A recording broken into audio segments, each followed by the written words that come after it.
بسم الله الرحمن الرحيم. السلام عليكم ورحمة الله تعالى وبركاته. الحمد لله رب العالمين، والصلاة والسلام على أشرف الأنبياء والمرسلين سيدنا ومولانا محمد وعلى آله وصحبه وسلم أجمعين. اللهم أصلح أمة محمد صلى الله عليه وسلم، وارحم أمة محمد صلى الله عليه وسلم، وفرج عن أمة محمد صلى الله عليه وسلم، وانشر واحفظ وأيد نهضة الوطن في العالمين بحق محمد صلى الله عليه وسلم. سبحانك لا علم لنا إلا ما علمتنا إنك أنت العليم الحكيم. Amma ba'du. Sebelum dahulu kami memulai pengajian pada malam hari ini, mari kita bacakan bacaan suratul Fatihah kepada kedua orang tua yang menunggu kami, kepada guru-guru yang menunggu kami, kepada keluarga yang menunggu kami, yang masih hidup di antara mereka. Semoga Allah panjangkan umurnya, sehatkan badannya, mudahkan segala rezeki beserta urusannya. Yang sudah meninggal dunia di antara mereka, semoga Allah ampunkan dosanya, terima segala amal kebaikannya, dan ditempatkan di sisi Allah di tempat yang terbaik. Ala hadhihi niyyah wa li kulli niyyatin salihah. Sirul Fatihah.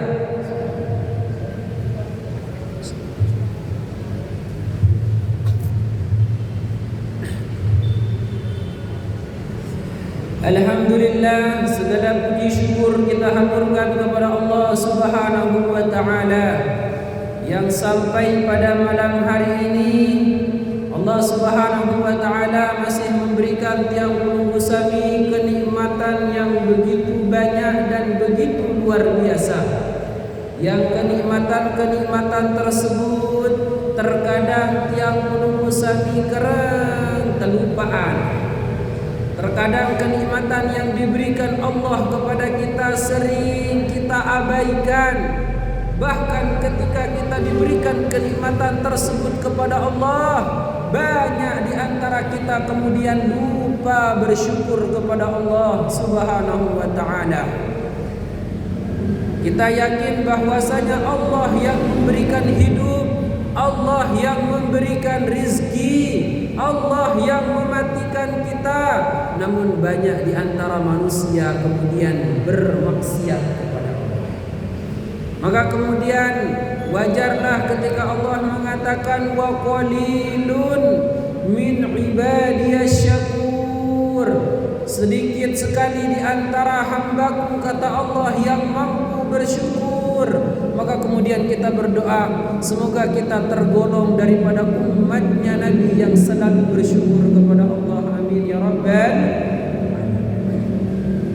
Kedua kalinya salawat beserta salam, tak lupa pula kita haturkan dan layangkan kepada junjungan kita Nabi besar Muhammad sallallahu alaihi wasallam dengan ucapan Allahumma salli ala sayyidina Muhammad wa ala ali sayyidina Muhammad.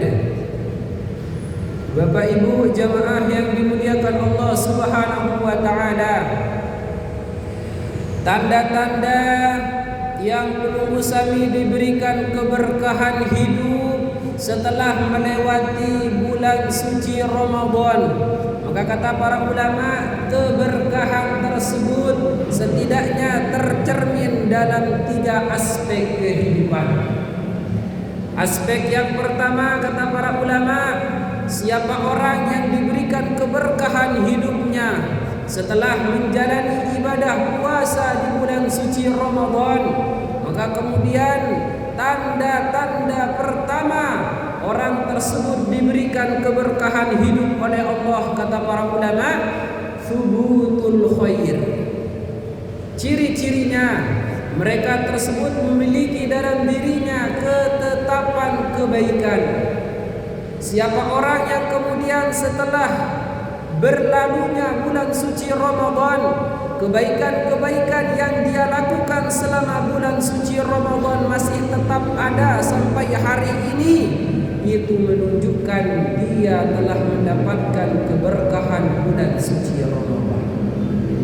Namun begitu pula sebaliknya, siapa orang yang gemar, rajin beribadah kepada Allah di bulan suci Ramadan, kemudian ibadah tersebut, ketaatan itu hilang ketika hilangnya bulan suci Ramadan, itu menandakan bahwasanya orang tersebut tidak mendapatkan keberkahan bulan suci Ramadan. Maka kemudian ini menunjukkan ciri pertama orang tersebut diberikan keberkahan oleh Allah Subhanahu wa taala di dalam hidupnya setelah meninggalkan bulan suci Ramadan, tetapnya kebaikan yang dilakukan di bulan suci Ramadan tersebut senantiasa masih dia lakukan walaupun bulan suci Ramadan telah tiada. Maka Bapak Ibu jamaah yang dimuliakan Allah Subhanahu wa taala, ada seorang kiai yang bernama Kiai Haji Maimun Zubair Almarhum, salah satu pendiri pondok pesantren Al Anwar Sarang, Rembang, Jawa Tengah. Beliau itu dalam sebuah nasihatnya pernah mengatakan, 1 tahun kehidupan manusia yang terdiri dari 12 bulan itu tergantung 1 bulan. Tergantung satu bulan. Apa bulan yang menentukan 1 tahun kehidupan manusia?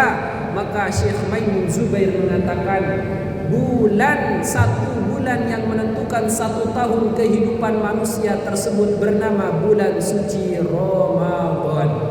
Siapa orang di dalam bulan suci Ramadan baik akhlaknya, baik ibadahnya, maka bisa dipastikan 1 tahun, 11 tahun yang tersisa pun akan diberikan oleh Allah kemudahan dalam melakukan kebaikan. Tetapi begitu pula sebaliknya, jikalau Allah sampaikan umur seseorang masuk ke dalam bulan suci Ramadan, tidak tergerik hatinya untuk menambah amal kebaikan dan ketaatan kepada Allah, maka 11 bulan yang akan datang juga akan susah melakukan ketaatan kepada Allah. Kenapa kata beliau? Karena bulan suci Ramadan saja yang Allah lipat gandakan pahala kebaikan di bulan tersebut masih ini geda ya ibadah taat. Apalagi bulan-bulan selain.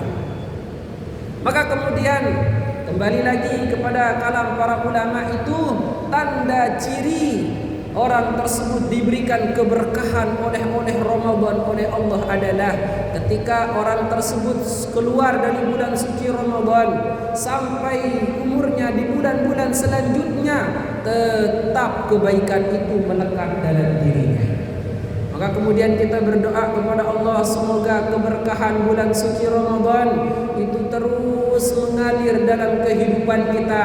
Kebaikan yang kita lakukan di bulan suci Ramadan terus bisa kita lakukan di luar bulan suci Ramadan. Amin ya rabbal. Kemudian yang kedua kata para ulama, ciri-ciri orang tersebut diberikan keberkahan oleh Allah Subhanahu wa taala oleh bulan suci Ramadan, kata para ulama, an-numu wa ziyadah. Kebaikan tersebut tidak hanya tetap, kata para ulama, namun kebaikan itu terus berkembang dan terus bertambah.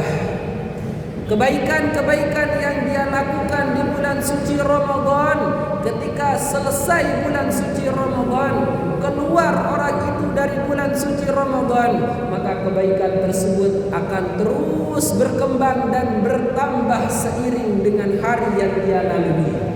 Maka barang siapa di antara kita atau masyarakat keluarga kita saksikan hidupnya baik ibadahnya di bulan suci Ramadan, maka kemudian di bulan-bulan selanjutnya kok kebaikannya semakin berkembang, kebaikannya semakin bertambah, itu berarti menunjukkan bahwasanya orang tersebut telah mendapatkan keberkahan bulan suci. Maka begitu pula sebaliknya Bapak Ibu yang dimuliakan Allah Subhanahu wa taala, siapa orang di antara kita yang dimana di bulan suci Ramadan ibadah kita sedikit, maka kemudian keluar orang tersebut di bulan suci Ramadan, maka semakin sumpek hidupnya, semakin susah, semakin sedih, semakin galau, hubungannya dengan Allah semakin jauh. Itu menunjukkan dia tidak mendapatkan keberkahan bulan suci Ramadan. Dan yang ketiga kata para ulama, az-ziyadatu 'alal khair, az-ziyadatu ilal ghair. Ketika yang menjadi ciri daripada keberkahan Ramadan tersebut, kata para ulama, kebaikan-kebaikan tersebut senantiasa bertambah kepada orang lain. Jikalau di bulan suci Ramadan gemar bersedekah kepada satu orang, maka sedekahnya di bulan suci Ramadan akan bertambah menjadi 2-3 orang atau lebih. Inilah kemudian 3 ciri orang tersebut mendapatkan keberkahan Ramadan. Maka kita berdoa kepada Allah, Allahumma ij'alna minhum. Ya Allah, golongkanlah kami termasuk daripada orang-orang yang mendapatkan keberkahan bulan suci Ramadan.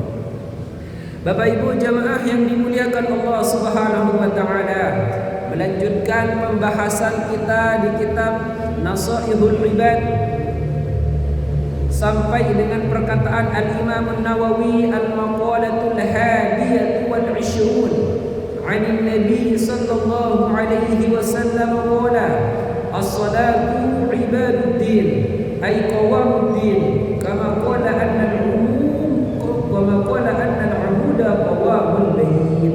Sekarang kita akan membahas sebuah nasihat yang disampaikan oleh Imam Nawawi Al-Bantani terkait tentang perkara solat. Bapak Ibu jamaah yang dimuliakan Allah, dalam sebuah sabdanya baginda Nabi sallallahu alaihi wasallam bersabda, sesungguhnya solat itu merupakan tiang agama. Sebagaimana tiang-tiang rumah ini akan kuat, rumah tersebut akan kuat dengan tiang, maka agama akan kuat dengan solat. Jadi Bapak Ibu jamaah yang dimuliakan Allah, kalau kita mau tahu kemudian apakah fondasi agama kita kuat apa lemah, maka bisa kita lihat, bisa kita terawang dari bagaimana kekuatan kekhusyuan kita dalam menunaikan solat.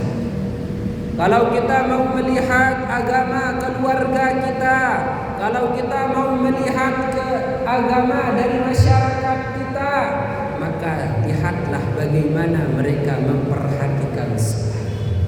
Jikalau kemudian orang tersebut dipanggil oleh Allah segera untuk menunaikan salat, itu berarti tiang agamanya pastilah kuat.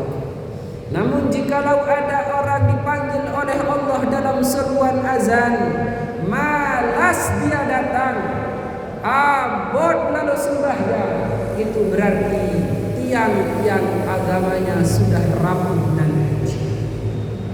Maka Bapak Ibu jamaah yang dimuliakan Allah Subhanahu wa taala, yang akan kita bahas pada malam hari ini adalah wa fiha ay as-salat asyru khisalin. Perkara solat tersebut jikalau ditegakkan, kata Imam Nawawi, maka akan mendapatkan 10 perkara. Perkara pertama yang akan didapatkan oleh orang-orang yang senantiasa memprioritaskan solat, beliau mengatakan zainul wajhi, maka Allah akan menghias wajahnya. Orang-orang yang gemar solat, maka wajahnya akan dihias oleh Allah, maka wajahnya tersebut tampak kelihatan berseri-seri. Orang yang senang solat, sering solat, mendahulukan solat, memprioritaskan solat, ketika memandang mereka akan mengingat Allah Subhanahu wa ta'ala. Kalau kita lihat para tuan guru, para alim ulama, Bapak Ibu, seriusannya doang dengan kadang Masya Allah teduh irap angan tiang pelungguh. Melihat wajah mereka orang soleh, terkadang ingat Allah Subhanahu wa ta'ala. Sebagaimana ketika kita melihat orang yang ahli maksiat, kita juga murka dengan kemaksiatannya. Maka itulah keistimewaan yang diberikan oleh Allah kepada mereka orang-orang yang gemar menunaikan sholat. Allah akan hias wajahnya, akan keluar dari dalam dirinya aura positif yang akan kemudian memberikan keimanan bagi yang melihat, akan memberikan suntikan energi positif bagi orang yang mendekat. Maka sungguh beruntung jikalau dalam keluarga ada seorang yang memiliki hati yang gemar menunaikan sholat. Maka setidaknya akan menjadi sebuah perhiasan di dalam keluarganya. Maka kedua kata Al-Imam An-Nawawi, wa nurul qalbi ruya annahu sallallahu alaihi wasallam qala salatul rajuli nurun fi qalbihi faman syaa'a minkum falyunawwir qalbahu rawahu Dailami. Yang kedua yang akan diberikan Allah kepada mereka orang yang gemar melakukan pekerjaan solat, yang memprioritaskan solat, mereka akan diberikan nur, cahaya oleh Allah di dalam hatinya. Sebagaimana yang disabdakan oleh baginda Nabi, salatul rajuli nurun fi qalbihi. Orang yang menunaikan solat, kata baginda Nabi, Allah akan menaruh sebercik cahaya di dalam hatinya. Orang yang melakukan solat akan diberikan oleh Allah cahaya di dalam dirinya. Faman syaa'a minkum falyunawwir qalbahu. Maka barang siapa yang ingin menerangi hatinya, hendaknya dia melakukan salat.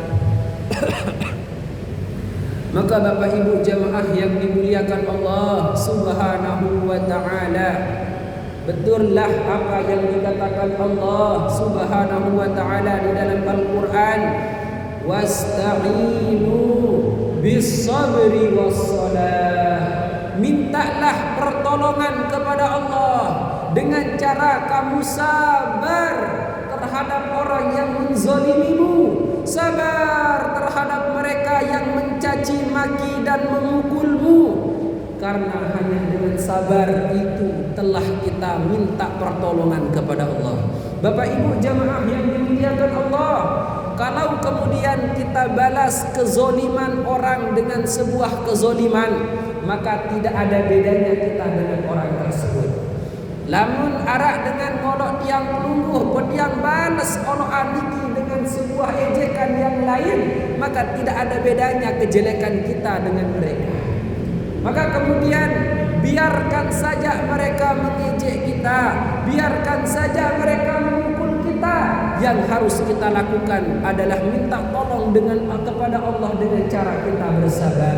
Dikatakan di dalam sebuah riwayat, jikalau ada seseorang dizolimi oleh orang lain, kemudian orang tersebut bersabar meminta tolong kepada Allah dengan cara sabar, maka Allah akan kirimkan orang yang mulutnya lebih pedas ketimbang mulutnya, yang tangannya lebih keras ketimbang tangannya, yang dimana kemudian Allah akan menyuruh orang tersebut untuk berbuat zalim kepada orang yang menzaliminya, bahkan lebih keras dan lebih sakit perbuatan balasan yang datang dari Allah Subhanahu wa ta'ala. Maka Bapak Ibu jamaah yang dimuliakan Allah, biarkan saja kemudian skenario Allah yang membalas kezaliman tersebut. Yang harus kita lakukan pertama kali, jikalau ada di antara kita yang dizalimi oleh orang lain, minta kepada Allah kekuatan supaya kita diberi sabar. Kemudian kalau kita sudah bersabar, maka kemudian kata Allah, wassalah, tunaikanlah solat. Karena kenapa? Karena solat tersebut juga merupakan sebuah solusi dalam bagaimana kita mengalami sebuah permasalahan. Ustaz, ndek tekuat sembahyang lamun tenyekeun tegedeg. Ustaz, ndek tekuat ndek tahu fokus lamun sembahyang niki. Justru dalam keadaan kita hina, di dalam keadaan kita lemah, kita menyandarkan diri kepada Zat yang Maha Kuat. Di saat kita tahu diri kita sedih, diri kita rapuh, mari bersandar kepada Zat yang Maha Kuat, yaitu Allah Subhanahu wa Ta'ala. Maka kemudian kata Al-Imam An-Nawawi, kembali ke dalam pembahasan kita, bahwasanya orang yang gemar menunaikan solat, Allah akan berikan di dalam dirinya sebuah cahaya, yang dengan cahaya tersebut kemudian kalau semakin banyak cahaya tersebut semakin besar, itu kemudian yang akan memancar keluar sehingga aura orang tersebut dipenuhi dengan cahaya Allah Subhanahu wa Ta'ala. Kemudian yang ketiga kata Al-Imam An-Nawawi, orang yang sering solat, orang yang gemar solat, di dalam hidupnya akan diberikan warahatul badan. Waruya annahu sallallahu alaihi wasallam qala kum fasalli fa inna as-salata shifaa'un. Rawahu Imam Ahmad wa Ibnu Majah. Di dalam perkara selanjutnya yang akan diberikan Allah kepada mereka yang genim, demen, cinta akan perbuatan sembahyang niki, maka orang tersebut akan diberikan warahatul badan, kelapangan dalam dirinya, kesehatan jasmaninya. Dan di dalam sebuah hadis Nabi mengatakan, bangunlah kalian dan tunaikanlah solat, sesungguhnya solat tersebut adalah obat. Bapak Ibu yang dimuliakan Allah, kalau memang kita yakin bahwasanya Allah yang memberikan hidup di dunia ini, berarti kita juga yakin seluruh apa yang berkaitan tentang kita juga diberikan oleh Allah. Sehat ini adalah pemberian dari Allah. Demikian pula sakit kita pun Bapak Ibu diberikan pada hakikatnya oleh Allah Subhanahu wa Ta'ala.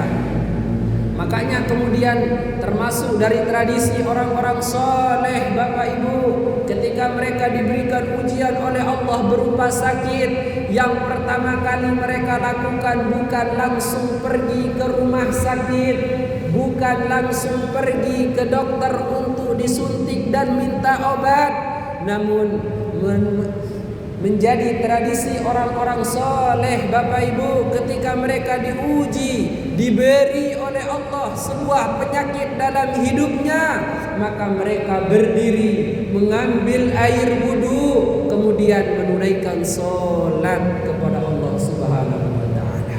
Kenapa? Karena mereka yakin bahwasanya Allah lah yang berikan kesehatan dan Allah lah yang memberikan kesakitan. Jikalau kemudian Allah mampu berikan sehat, maka ketika sakit pun Allah akan sangat mampu berikan kita lagi sebuah kesehatan.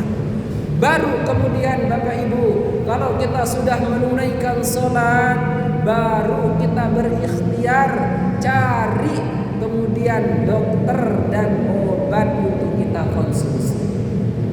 Maka itulah kemudian yang diajarkan oleh guru-guru kita. Semoga kita bisa mengamalkannya, amin ya rabbal alamin.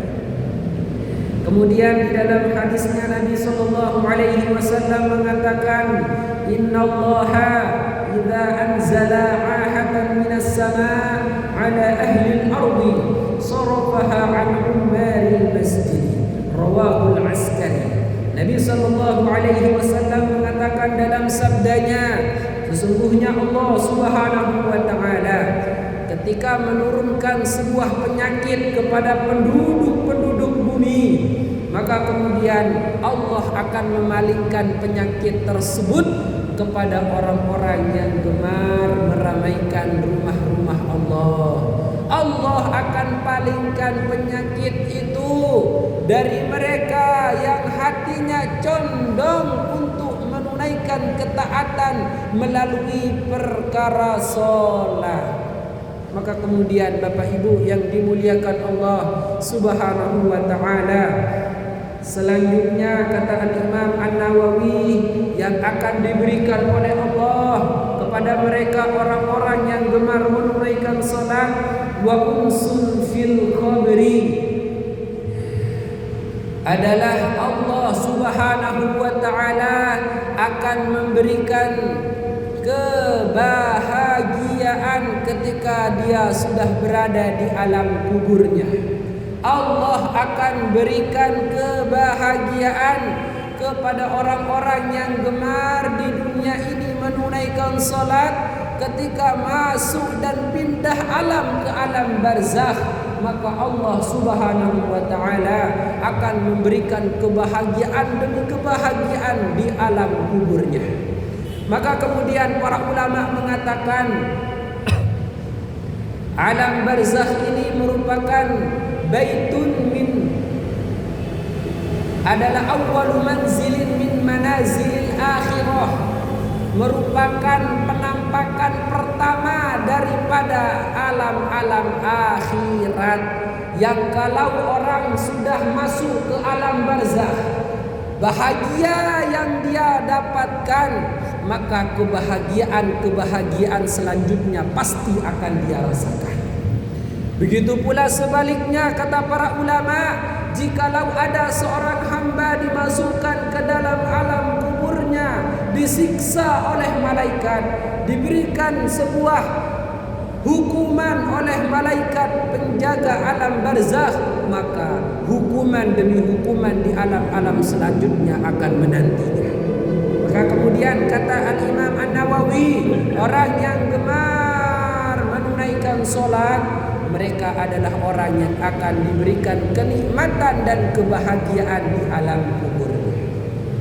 Maka kemudian semoga kita berdoa kepada Allah, ya Allah, pelaksanaan solat kami selama ini, harapannya ya Allah semoga mendapatkan ridha dari-Mu ya Allah, amin ya rabbal alamin.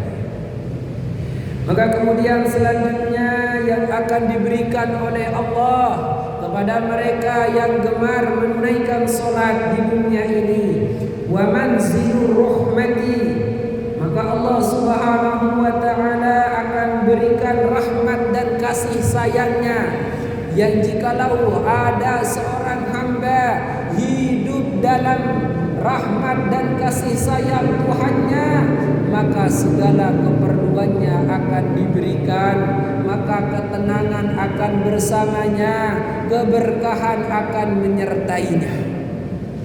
Maka kemudian Bapak Ibu yang dimuliakan oleh Allah, searan sembahyang niki merupakan perkara sanden bau tewakilan. Searang sembahyang niki aran sebuah pegawaian sanden bau tegawe cuma berniat doa. Makanya kemudian kita lihat hari ini banyak orang mampu untuk menaiki gunung-gunung yang besar, namun mereka tidak mampu untuk menaiki masjid dan mushola. Kenapa kemudian penyebabnya Ustaz? Karena kemudian memang hidayah yang diberikan Allah telah hilang di dalam diri mereka. Kadang laun oleh samping balen tahun masjid laun pun dek ini arak ruang ketukan hidayah memang nenek yang ini sembahyang. Laguan pante mbe jaga tahun ini sampai. Itulah kemudian Bapak Ibu, dalam setiap munajat kita, di dalam solat subuh kita, tetap kita minta sama Allah, Allahumma hdina fi man hadait. Ya Allah, berikanlah senantiasa hidayah dalam hidup ini ya Allah, sebagaimana Engkau berikan hidayah kepada orang-orang yang mendapatkan hidayah. Karena kemudian Bapak Ibu yang dimuliakan Allah, karena hidayah dan kasih sayang Allah lah yang menuntun kita ringan, kita punya hati untuk melakukan ketaatan kepadanya. Maka kemudian kita berdoa semoga hidayah ini terus langgeng bersama kita sampai akhir hayat kita. Amin ya rabbal alamin. Yang selanjutnya kata Al-Imam An-Nawawi, wa miftahus sama ruwiya annahu sallallahu alaihi wasallam qala as-salatu qurbanu kulli taqiyyin rawahu al-Qudai an Ali radhiyallahu anhu. Selanjutnya yang akan diberikan oleh Allah kepada mereka yang gemar menunaikan salat di dunia ini adalah Allah akan berikan kunci daripada langit tersebut. Apa kata Nabi sallallahu alaihi wasallam di dalam hadisnya? As-salatu qurbanu kulli taqiyyin. Salat tersebut merupakan kurbanun, alat pendekat setiap orang yang beriman dan bertakwa kepada Allah. Tidaklah ada orang yang menggapai predikat takwa di hadapan Allah kecuali mereka salah satunya pasti menunaikan dan gemar melakukan salat kepada Allah Subhanahu wa ta'ala. Maka kemudian bohong kalau ada orang yang mengaku sebagai walinya Allah tapi kemudian tidak pernah kelihatan menunaikan salat. Bohong orang yang mengatakan aku diberikan karamah oleh Allah kalau mereka tidak pernah menunaikan salat. Kenapa? Karena Nabi sallallahu alaihi wasallam mengatakan tidaklah orang yang bertakwa menggapai predikat ketakwaannya tersebut kecuali salah satunya pasti didapati dengan mereka menunaikan salat. Maka kemudian Bapak Ibu jemaah yang dimuliakan Allah,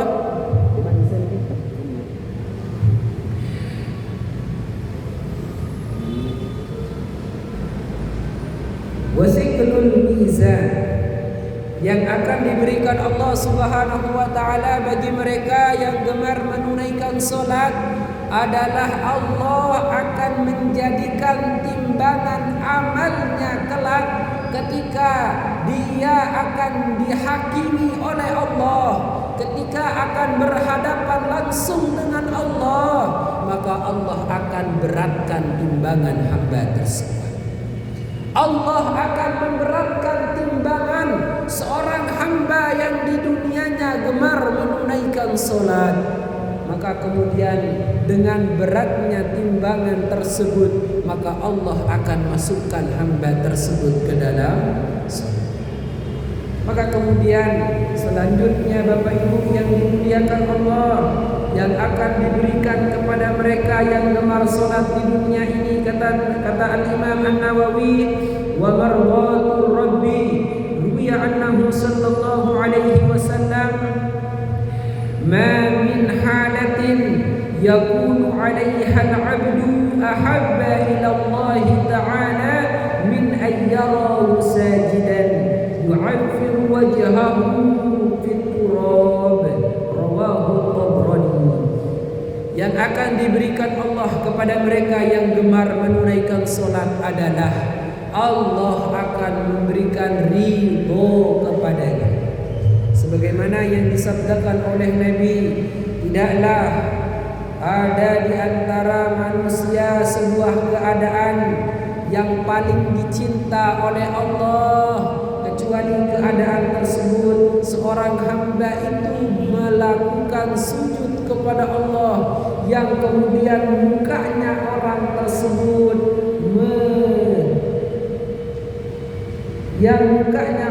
tersebut tertutupi wajahnya dengan debu. Yang zaman dahulu belum ada masjid zaman dahulu Bapak Ibu yang berkeramik seperti mantul ini. Di zaman baginda Nabi, bahkan ketika Nabi memang membangun masjidnya, Masjid Nabawi dan masjid yang ada di Mekah Al-Mukarramah, itu masih beralaskan pasir. Jadi kadang bangun arak sahabat sembahyang ngone niki, sujud ngone, maka angkat niki muan biasa dia agak berdebu saking ngone sujud. Maka kemudian Nabi mengatakan tidaklah Allah lebih cinta kepada hal keadaan seorang hamba, melainkan Allah tersebut sangat suka melihat hambanya dalam keadaan sujud, yang saking lamanya sujud keadaan mukanya tersebut berdebu saking lamanya sujud. Artinya Bapak Ibu yang dimuliakan Allah, lamun kesembahyang mesa-mesa belok ruang sujud yang belum. Lagu dendek niki lamun sembahyang jamaah pun belok dan sujud. Arak dengan sakit tian, arak dengan menjelap milik pedagang dan lain sebagainya. Lagu lamun tiang kelungguh sembahyang mesa-mesa sembahyang sunnah, maka sangat disunahkan kepada kita untuk kita memperbanyak sujud. Sampun bisa? Sampun bisa dikit? Ya, sampun bisa? Demikian mungkin yang bisa yang sampaikan. Semoga nasihat yang kita dengarkan pada malam hari ini dapat memompa semangat kita kemudian untuk terus berikhtiar menjadikan sholat sebagai prioritas keutamaan kita. Dalam keadaan apapun dan dimanapun kita berada, ketika Allah memanggil kita dalam sholatnya, mari kita tunaikan sholat. Demikian mungkin yang bisa yang sampaikan, kurang lebihnya tiang mohon maaf. Wabillahi taufiq wal hidayah wal ridha wal inayah. Assalamualaikum warahmatullahi wabarakatuh.